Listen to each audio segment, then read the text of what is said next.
وہ ابد میں تھا، وہ ابتدا میں تھا، وہ ابد میں ہوگا، وہ شروع میں تھا، وہ ابدیت میں بھی ہوگا۔ اور اسی لیے ہم مقدس یوحنا کے انجیلی بیان میں بھی پڑھتے ہیں کہ ابتدا میں کلام تھا، کلام خدا کے ساتھ تھا اور وہی کلام خدا تھا۔ ابتدا میں کلام تھا، کلام خدا کے ساتھ تھا اور وہی ابتدا میں خدا کے ساتھ تھا۔ اور اگر ہم اس کو اس طرح سے پڑھیں، کلام ہم جانتے ہیں کہ مسیح کے لیے استعمال ہوا ہے بائبل مقدس میں، تو اگر آپ اس کو اس طرح سے پڑھیں گے آپ کو زیادہ اچھی طرح سے سمجھ آئے گی۔ ابتدا میں یسوع تھا، یسوع خدا کے ساتھ تھا اور یسوع ہی خدا تھا۔ تو یہاں پر لکھا ہے کہ جو اول و آخر ہے، جو مر گیا تھا وہ زندہ ہوا، وہ یہ فرماتا ہے۔ مسیح خداوند نے فرمایا کہ میں اول اور آخر ہوں، ابتدا اور انتہا ہوں۔ میں مر گیا تھا، زندہ ہوں اور کبھی نہیں مروں گا۔ یسوع مسیح کبھی نہیں مرے گا۔ تو مسیح خداوند نے کلیسیا کو بتایا کہ میں کون ہوں، کیوں تمہیں غم نہیں کرنا ہے، کیوں مصیبتوں میں، اضاؤں میں تم نے قائم رہنا ہے۔ میں جانتا ہوں کہ پاکستان میں بھی مسیحی ہوتے ہوئے ہمارے لیے بہت ساری مشکلات ہیں، بہت سارے دکھ ہیں، بہت دفعہ ہمیں اظہار ثانیوں میں سے گزرنا پڑتا ہے، بہت دفعہ کئی طرح کے مسائل، کئی طرح کے دکھ اٹھانے پڑتے ہیں، مایوسی اٹھانی پڑتی ہے، لیکن خداوند یسوع مسیح آج کل بلکہ ابد تک یکساں ہے۔ جو مسیح سمرنا کی کلیسیا کو تسلی دے رہا ہے وہی آج پاکستان کی کلیسیا کو بھی تسلی دیتا ہے۔ وہی پاکستان کی کلیسیا کا یسوع ہے جو سمرنا کی کلیسیا کا یسوع تھا۔ وہی یسوع ہم شیئر کرتے ہیں جو سمرنا کی کلیسیا کے پاس تھا۔ تو وہ اول اور آخر جو مر گیا تھا زندہ ہے، زندہ مسیح۔ پاکستان کی کلیسیا کا مسیح زندہ ہے، دنیا کی کلیسیا کا مسیح زندہ ہے۔ وہ مر گیا تھا اور زندہ ہے، ابد تک زندہ رہے گا۔ وہ اول اور آخر ہے، ابتدا اور انتہا ہے، الفا اور اومیگا ہے۔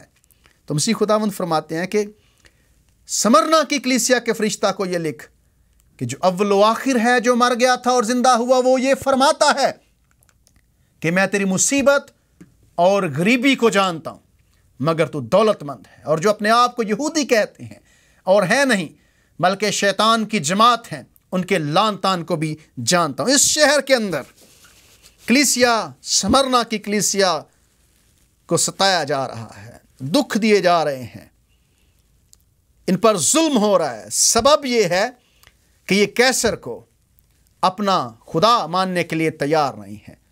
یہ اس کو خدا مانتے ہیں جو کہتا ہے کہ میں اول اور آخر ہوں۔ یہ اس کو اپنا خدا مانتے ہیں جو کہتا ہے کہ میں مر گیا تھا اور زندہ ہوں۔ نہ یہ کیسر کو خدا ماننے کے لیے تیار ہیں، یعنی کہ روم کے حکمران کو۔ یہ یسوع مسیح ان کا حکمران ہے، وہ ان کا بادشاہ ہے۔ اور ایذاؤں کی وجہ یہ ہے کہ یہ دکھ اٹھا رہے ہیں، مصیبتیں اٹھا رہے ہیں یسوع مسیح کی وجہ سے۔ دکھ اٹھانے کی وجہ ہے کہ یہ خداوند یسوع مسیح کی عبادت کرتے ہیں، یہ کسی دوسرے کو اپنا معبود نہیں مانتے۔ تو مسیح خداوند فرماتے ہیں کہ میں اول اور آخر جو ہوں، میں جو اول اور آخر ہوں، جس کی تم عبادت کرتے ہو، میں تمہاری مصیبت اور غریبی کو جانتا ہوں، مگر تو دولت مند ہے، اور جو اپنے آپ کو یہودی کہتے ہیں اور ہیں نہیں بلکہ شیطان کی جماعت ہیں، ان کے لعن طعن کو بھی جانتا ہوں۔ یہاں پر بہت بڑی تسلی، کمفرٹ جو کلیسیا کو دیا گیا ہے وہ ہے کہ میں تیری مصیبت اور غریبی کو جانتا ہوں۔ میرے عزیزوں، میرے بہن اور بھائیوں، خداوند یسوع مسیح سمرنا کی کلیسیا کی ایذا کو، دکھ کو، ان کے غموں کو، ان کے چیلنجز کو، ان کی مصیبتوں کو، ان کی ایذاؤں کو جانتا تھا۔ مسیح خداوند کو پتہ ہے کہ وہ کون سے دکھوں میں سے گزر رہے ہیں۔ مسیح خداوند سے چھپا ہوا نہیں ہے۔ مسیح خداوند آپ جو پاکستان کی کلیسیا ہیں، آپ کے دکھوں کو جانتا ہے۔ وہ آپ کی ایذاؤں کو سمجھتا ہے، وہ آپ کے چیلنجز کو سمجھتا ہے، وہ آپ کے رد کیے جانے کو جانتا ہے۔ مجھے نہیں پتا کہ آج صبح یا آج دن آپ کون سے چیلنج کا سامنا کر رہے ہیں۔ میں نہیں جانتا کہ آپ کی ایذا کیسی ہے، آپ کی ایذا یسوع کے لیے کیسی، کس طرح سے آپ کو ایذا رسانی دی جا رہی ہے۔ مجھے نہیں پتا آپ کے خاندان کے اندر کیا مسائل ہیں، مجھے نہیں پتا آپ کے خاندان کی کیا ضرورت ہے. مجھے نہیں پتا آج آپ کس وجہ سے دکھ میں ہیں، لیکن میں آپ کو یقین دلاتا ہوں خداوند یسوع مسیح کو پتا ہے. وہ فرماتا ہے میں تیرے دکھ، میں تیری مصیبت اور غریبی کو جانتا ہوں. مسیح خداوند سمرنا کے دکھ کو، ان کے غم کو، ان کی مصیبت کو، ان کی ایذا کو، ان کے دکھ کو بڑی اچھی طرح سے جانتا تھا. اور مسیح خداوند فرماتے ہیں کہ میں تیری مصیبت اور غریبی کو جانتا ہوں، مگر تو دولت مند ہے. یہ لوگ، یہ کلیسیا بظاہر بڑی غریب ہے، مالی طور پر شاید اتنی امیر نہیں ہے جتنی ہونی چاہیے، یا ان کے حالات اتنے اچھے نہیں ہیں، لیکن مسیح خداوند نے فرمایا کہ تو دولت مند ہے. غریبی کو جانتا ہوں لیکن تو ہے دولت مند. مسیح خداوند جانتے ہیں کہ آپ کتنے دولت مند ہیں، آپ کے پاس کیا ہے، کیا نہیں ہے، کیا غم ہے، کیا مسائل ہیں. سمرنا کے مسائل کو جانتا ہے، پاکستان کی کلیسیا کے مسائل کو جانتا ہے، میرے مسائل کو جانتا ہے، آپ کے مسائل کو جانتا ہے. اور وہ فرماتا ہے کہ میں تیری مصیبت اور غریبی کو جانتا ہوں. یہ جاننا لفظ جو ہے یہ انتہائی خوبصورت ہے. آپ جانتے ہیں کہ جاننے کے لیولز ہوتے ہیں. جاننا جو ہے اس کی مختلف طرح سے آپ تشریح کر سکتے ہیں. کئی لوگ جن کو آپ جانتے ہیں وہ آپ کو نہیں جانتے. کئی دفعہ آپ کسی کو جانتے ہیں لیکن اتنی اچھی طرح سے نہیں جانتے جتنا جاننا چاہیے. کئی لوگ آپ کو جانتے ہیں، آپ ان کو نہیں جانتے. تو جاننے کے مختلف لیول ہیں، لیکن یہاں پر جاننے کا جو لیول ہے وہ بڑا گہرا ہے. اس کے اندر بڑے گہرے معنی ہیں، اس کا بڑا گہرا مطلب ہے. میں تیری مصیبت اور غریبی کو جانتا ہوں. مسیح خداوند فرماتے ہیں میں جانتا ہوں تیری غریبی کو، میں جانتا ہوں تیری مصیبت کو، میں جانتا ہوں تیرے دکھوں کو. کیا جاننا سے کیا مراد ہو سکتی ہے؟ اس کا مطلب ایسا تعلق ہے جو انتہائی گہرا اسے کہتے ہیں انٹیمیٹ ریلیشن شپ. کسی کے ساتھ انٹیمیٹ ریلیشن شپ ہونا، گہرا تعلق ہونا. اور اس کو میں اس طرح سے آپ کے سامنے رکھنا چاہتا ہوں. کلام مقدس میں ہم پڑھتے ہیں کہ جب آدم ہوا کے پاس گیا تو کائن پیدا ہوا. لیکن انگریزی ترجمے میں کنگ جیمز ورژن میں لکھا ہے کہ when Adam knew Eve, Cain was born. یعنی کہ جب آدم نے ہوا کو جانا، آدم نے ہوا کو جانا. اس کو آپ متی کی انجیل میں اس طرح سے پڑھیں. لکھا ہے کہ مریم کی منگنی جو ہے وہ یوسف کے ساتھ ہوئی تھی، لیکن انہوں نے ایک دوسرے کو نہ جانا تھا. جاننا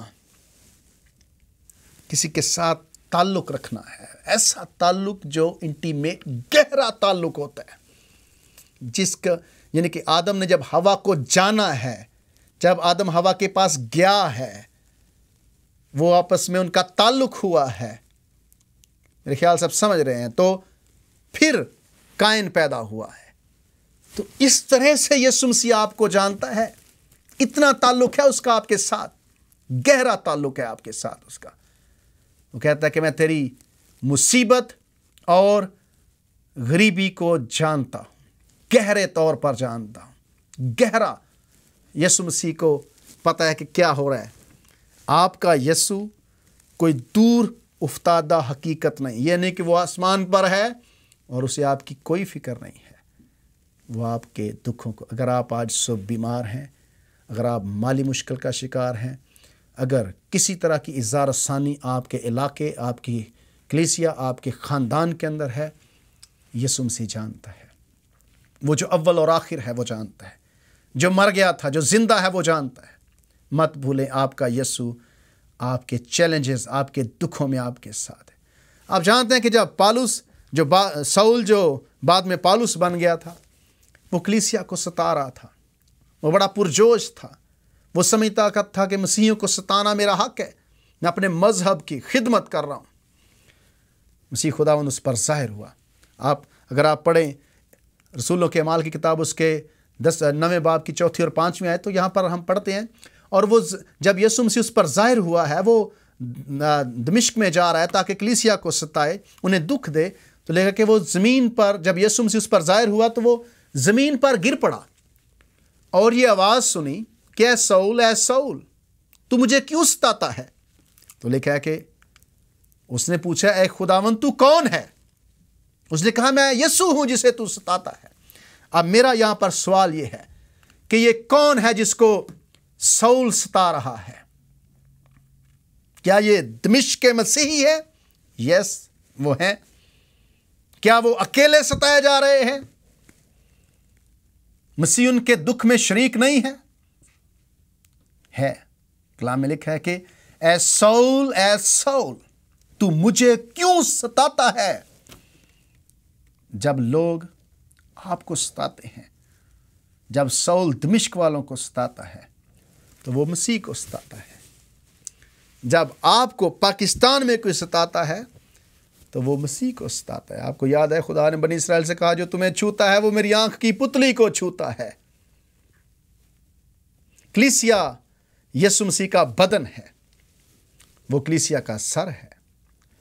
جب آپ دکھ اٹھاتے ہیں یسوع مسیح آپ کے ساتھ دکھی ہوتا ہے۔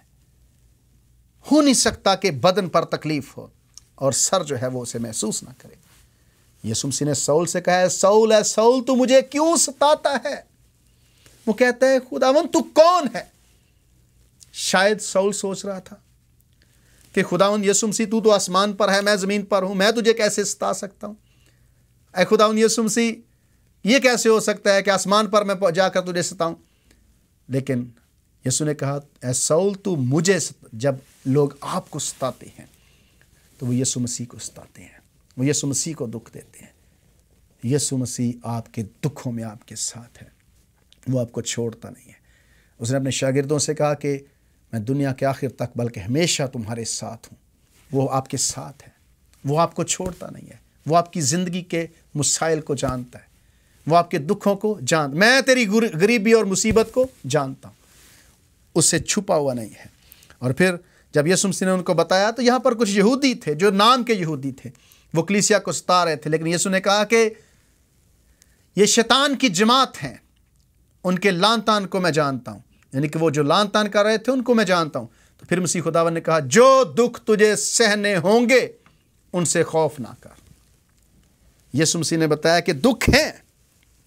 جیزس نیور ٹولڈ، یسوع مسیح نے کبھی نہیں بتایا کہ دکھ نہیں ہوں گے، کبھی نہیں یسوع نے بتایا۔ یقین جانیے یسوع نے کبھی کوئی جھوٹا وعدہ نہیں کیا، یسوع نے کبھی کسی کا ساتھ جھوٹ نہیں بولا۔ وہ جھوٹ بول نہیں سکتا ہے، وہ وفادار ہے۔ کچھ چیزیں ہیں وہ جو نہیں کر سکتا، وہ جھوٹ نہیں بول سکتا، وہ بے وفائی نہیں کر سکتا، وہ اپنا انکار نہیں کر سکتا ہے، اور پھر وہ اپنے آپ کو نہیں بچا سکتا ہے۔ تو یسوع مسیح نے کہا کہ جو دکھ تجھے سہنے خوف، یسوع نے پہلے ہی بتایا کہ میرے پیچھے آنے کا مطلب دکھ ہے۔ بردر اینڈریو کہتا ہے جو بائبل کا سمگلر کتاب لکھنے والا ہے، وہ کہتا ہے کہ خدا نے ہمیں پکنک کے لیے نہیں بلایا ہے، خدا نے ہمیں دکھوں کے لیے بلایا ہے۔ یسوع نے کبھی جھوٹا وعدہ نہیں کیا، یسوع نے کبھی نہیں کہا کہ میرے پیچھے آؤ میں سکھوں سے بھر دوں گا۔ یسوع نے کبھی نہیں کہا کہ میرے پیچھے آنے کا مطلب سکھ ہی سکھ ہیں۔ یسوع نے کہا کہ دکھ ہیں۔ پہاڑی واز میں مسیح خداوند نے فرمایا کہ میرے نام کی خاطر سے لوگ تمہیں ستائیں گے، قتل کریں گے، ماریں گے، عبادت خانوں سے بھی خارج کریں گے، لیکن خوشی کرنا، نہایت شادمان ہونا، آسمان پر تمہارا اجر بڑا ہوگا، آسمان پر اجر بڑا ہوگا۔ یسوع مسیح نے ہمیشہ اگلی زندگی کی بات کی ہے، دکھوں کی بات کی ہے۔ یسوع مسیح بھی ستایا گیا تھا، اس کے لوگ بھی ستائے جاتے ہیں۔ جتنے مسیح یسوع میں دینداری سے جینا چاہتے ہیں ستائے جاتے ہیں۔ جو دکھ تجھے سہنے ہوں گے ان سے خوف نہ کر۔ جانتے ہیں کہ خوف نہ کر، یسوع مسیح کے یہ خوبصورت الفاظ آپ کو انجیلوں میں ملتے ہیں، یہ الفاظ آپ کو مکاشفہ میں بار بار ملتے ہیں۔ یسوع مسیح جب بھی شاگردوں کے پاس ہے، جب بھی کوئی ایسے حالات پیدا ہوئے، یسوع نے ہمیشہ کہا خوف نہ کرو۔ جب شاگرد ڈوب رہے تھے کشتی میں، یسوع نے کہا خوف نہ کرو، فقط اعتقاد رکھو۔ یسوع مسیح نے کہا تمہارا دل نہ گھبرائے، تم خدا پر ایمان رکھتے ہو، مجھ پر بھی ایمان رکھو۔ جب شاگرد ڈر کے مارے یسوع کی مصلوبیت کے بعد، یسوع مسیح کو دفن کرنے کے بعد ڈر کے مارے چھپے ہوئے ہیں، تو مسیح خداوند نے کہا، بند دروازے سے جب یسوع مسیح داخل ہوا، مسیح نے کہا خوف نہ کرو۔ یسوع مسیح یہاں پر سمرنا کی کلیسیا کو کہتے ہیں خوف نہ کر۔ انگریزی میں ہے ڈو ناٹ بی افریڈ، خوف نہ کر۔ جو دکھ تجھے سہنے ہوں گے ان سے خوف نہ کر۔ ڈو ناٹ بی افریڈ، خوف نہ کر. کہتے ہیں کہ یہ الفاظ 365 دفعہ بائبل کے اندر استعمال ہوئے ہیں، 365 دفعہ. اور 365 دفعہ یہ الفاظ ہونے کا مطلب ہے، اور مطلب یہ ہے کہ ہر روز، سال کے 365 دن ہیں، ہر روز یسوع مسیح جب آپ صبح اٹھتے ہیں وہ آپ سے کہہ رہا ہے کہ خوف نہ کرو. میرے عزیزو، آج بائبل میں سے میں آپ کو بتانا چاہتا ہوں، خوف نہ کرو. کون سے دکھ ہیں، کون سے غم ہیں، کون سی بیماریاں ہیں، کون سی مصیبتیں ہیں، کیا چیلنجز ہیں، میں نہیں جان سکتا، کوئی دوسرا نہیں جان سکتا. یسوع مسیح جانتا ہے. وہ جو اول اور آخر ہے وہ جانتا ہے. وہ آپ کے ساتھ ہے. اسے قبول کریں اپنی زندگی، اسے لیں اپنی زندگی میں. وہ آپ کو چھوڑتا نہیں ہے، وہ آپ کے ساتھ دکھ اٹھاتا ہے. جو دکھ تجھے سہنے ان سے خوف نہ کر. دیکھو ابلیس تو میں سے بعض کو قید میں ڈالنے کو ہے تاکہ تمہاری آزمائش ہو. 10 دن تک مصیبت اٹھاؤ گے، جان دینے تک بھی وفادار رہے تو میں تجھے زندگی کا تاج دوں گا. مسیح نے فرمایا کہ قید میں ڈالے جاؤ گے. یہ نہیں کہا کہ نہیں ڈالے جاؤ گے، ڈالے جاؤ گے، لیکن وفادار رہو، خوف نہ کرو. 10 دن تک 10 دن کئی لوگ کہتے ہیں کہ اس کا مطلب ہے کہ مصیبت عارضی ہے، وقتی ہے، ختم ہو جائے گی. لیکن مسیح خداوند فرماتے ہیں کہ تمہاری آزمائش ہوگی. دانیل اور اس کے دوستوں کو 10 دن کے لیے آزمایا گیا تھا جب انہیں کھانے کے لیے ساگ پات دیا گیا. دانیل کہتا ہے کہ ہمیں ساگ پات کھانے کے لیے دے، 10 دن تک ہمیں آزما. اگر ہمارے چہرے تیرے جوانوں کے چہروں سے زیادہ روشن نہ ہوئے تو پھر تو اپنا فیصلہ بدل سکتا ہے. 10 دن تک کہتے ہیں یہ آزمائش کا عدد ہے. 10 دن تک مصیبت اٹھاؤ گے، جان دینے تک وہ بھی وفادار رہے تو میں تجھے زندگی کا تاج دوں گا. مسیح خداوند فرماتے ہیں جان دینے تک بھی وفادار رہے تو میں تجھے زندگی کا تاج دوں گا. میرے عزیزو، جان دینے تک وفاداری یسوع مسیح کا تقاضا ہے آپ سے اور میرے سے. میں اپریشیٹ کرتا ہوں، میں جہاں بھی جاتا ہوں میں لوگوں سے کہتا ہوں کہ پاکستان میں ہمیں دکھ ہیں، اظہار ثانی ہے، مشکلات ہیں، لیکن مسیحی ایمان میں بڑے مضبوط ہیں. ہمارا ایمان متزلزل نہیں ہوتا ہے. ہم یسوع کے لیے دکھ اٹھاتے ہیں لیکن ہم وفاداری سے دکھ اٹھاتے ہیں. جان دینے تک وفادار ہے. جو بھی آپ کی کالنگ ہے، جہاں پر بھی آپ ہیں، جو بھی آپ کی خدمت ہے، جن بھی دکھوں میں سے آپ کو گزرنا ہے، ان میں وفادار رہنا ہے. ہم سب نے وفادار رہنا ہے. اور مسیح خداوند فرماتے ہیں وفادار رہیں. بی فیتھفل، انگریزی میں ہے کہ بی فیتھفل، وفادار رہیں. یسوع مسیح وفاداروں کو ڈھونڈ رہا ہے. وفاداری دنیا چاہتی ہے، وفاداری یسوع مسیح چاہتا ہے، وفاداری خدا چاہتا ہے. اور ہم جانتے ہیں کہ وفاداروں کو خدا نے برکت دی ہے، وفاداروں نے زندگی میں برکت لی ہے. خدا نے انہیں بڑھایا ہے، خدا نے انہیں سنبھالا ہے، خدا نے انہیں سرفراز کیا ہے. جو وفادار تھے، یوسف وفادار تھا، خدا نے اسے دکھوں کے بعد مصر میں دوسرے درجے کا حاکم بنا دیا ہے. اسی طرح سے موسیٰ وفادار تھا کہ میں نے مصر کے اندر محل میں نہیں رہنا. خدا نے اسے وہاں سے اٹھایا ہے. ہو سکتا ہے، میں ایک جگہ پڑھ رہا، ہو سکتا ہے کہ موسیٰ اگر مصر کے محل میں رہتا، فرعون کے محل میں رہتا، فرعون کی بیٹی کا بیٹا بن کر رہتا، تو ہو سکتا ہے کہ اس کا مقبرہ بہت بڑا ہوتا، اس کی ممی بہت اچھی بن جاتی. لیکن موسیٰ کو آج جس طرح سے یاد کیا جاتا ہے وہ اس لیے ہے کہ وہ اپنی بلاہٹ کے ساتھ وفادار تھا. خدا کے ساتھ وفادار رہے، میں تجھے زندگی کا تاج دوں گا. اور پھر ہے وفاداری. خداوند میرے سے اور آپ سے توقع کرتا ہے زندگی کا تاج دوں گا. یہ اجر ہے جو خداوند یسوع مسیح ایمانداروں کو دیتا ہے. زندگی کا تاج کہتے ہیں کہ یہ ابدی زندگی ہے، ابدی زندگی میں تجھے دوں گا. اور کچھ اس طرح سے کہتے ہیں کہ 5 طرح کے تاج ہیں.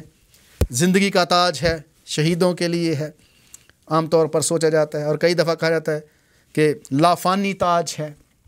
پھر خوشی کا تاج ہے، اور پھر کہتے ہیں کہ راست بازی کا تاج ہے، جلال کا تاج ہے۔ یہ 5 تاج کہتے ہیں کہ خداوند یسوع مسیح اپنے وفاداروں کو دیتا ہے، یعنی کہ زندگی کا تاج، لافانی تاج، خوشی کا تاج، راست بازی کا تاج اور جلال کا تاج۔ خداوند یسوع مسیح وفاداروں کو تاج دینے کا وعدہ کرتے ہیں، اور میرا ایمان ہے کہ یسوع مسیح کبھی بھی غلط بیانی نہیں کرتا۔ اس لیے میرے عزیزو، اگر آپ اظہار ثانی برداشت کر رہے ہیں آج کے دن، یا اظہار ثانی آپ پر ڈھانے کی کوشش کی جا رہی ہے، وفادار رہیں۔ خداوند آپ کے ساتھ ہے۔ وہ کہتا ہے کہ میں تیری غریبی اور تیری مصیبت کو جانتا ہوں۔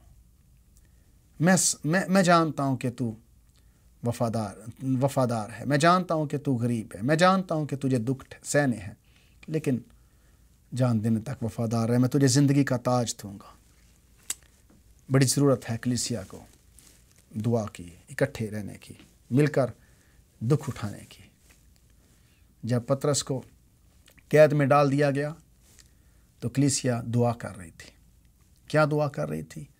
پطرس کی رہائی کے لیے دعا کر رہی تھی، پطرس کی مضبوطی کے لیے دعا کر رہی تھی، پتہ نہیں، لیکن خداوند یسوع مسیح نے ان کی دعا کا جواب دیا، اور جب دعا ان کی سنی گئی، لگا کہ پطرس کی زنجیریں، بیڑیاں کھل گئیں اور وہ قید سے آزاد ہو گیا۔ پاکستان کی کلیسیا کو، پاکستان کو گھٹنوں کے بل جھکی ہوئی کلیسیا چاہیے، ایسی کلیسیا جو دعا کرنے والی، لکھا ہے کہ وہ یک دل اور یک جان تھے، دعا کر رہے تھے۔ رسولوں کے اعمال اس کے 12ویں باب کے اندر وہ مل کر دعا کر رہے تھے، اور جب وہ دعا کر رہے تھے خدا نے دعا کا جواب دیا ہے۔ تو آج میں آپ کو انکریج کرنا چاہتا ہوں، آپ کی حوصلہ افزائی کرنا چاہتا ہوں۔ خداوند یسوع مسیح آپ کے دکھوں کو جانتا ہے۔ اگر آپ ایذاؤں میں ہیں، مشکل میں ہیں، ہمت نہ ہاریں، مضبوط ہوں، وفادار ہوں۔ میرے خاندان کو وفادار ہونے کی ضرورت ہے، ہماری کلیسیا کو وفادار ہونے کی ضرورت ہے، پاکستان کے مسیحیوں کو وفادار ہونا ہے۔ سمرنا کے دکھ اور ہمارے دکھ بڑے آپس میں ملتے ہیں، وہ بھی غریب تھے، ہم بھی غریب ہیں، وہ بھی یسوع کے نام کی وجہ سے ستائے جا رہے تھے، ہم بھی ستائے جا رہے ہیں۔ میرے عزیزوں، خداوند یسوع مسیح کے سامنے ہیں آپ کے دکھ، وہ آپ کے ساتھ دکھ اٹھائے گا، وہ آپ کے ساتھ ہے، وہ آپ کو چھوڑے گا۔ میری دعا ہے خداوند آپ سب کو بڑی بات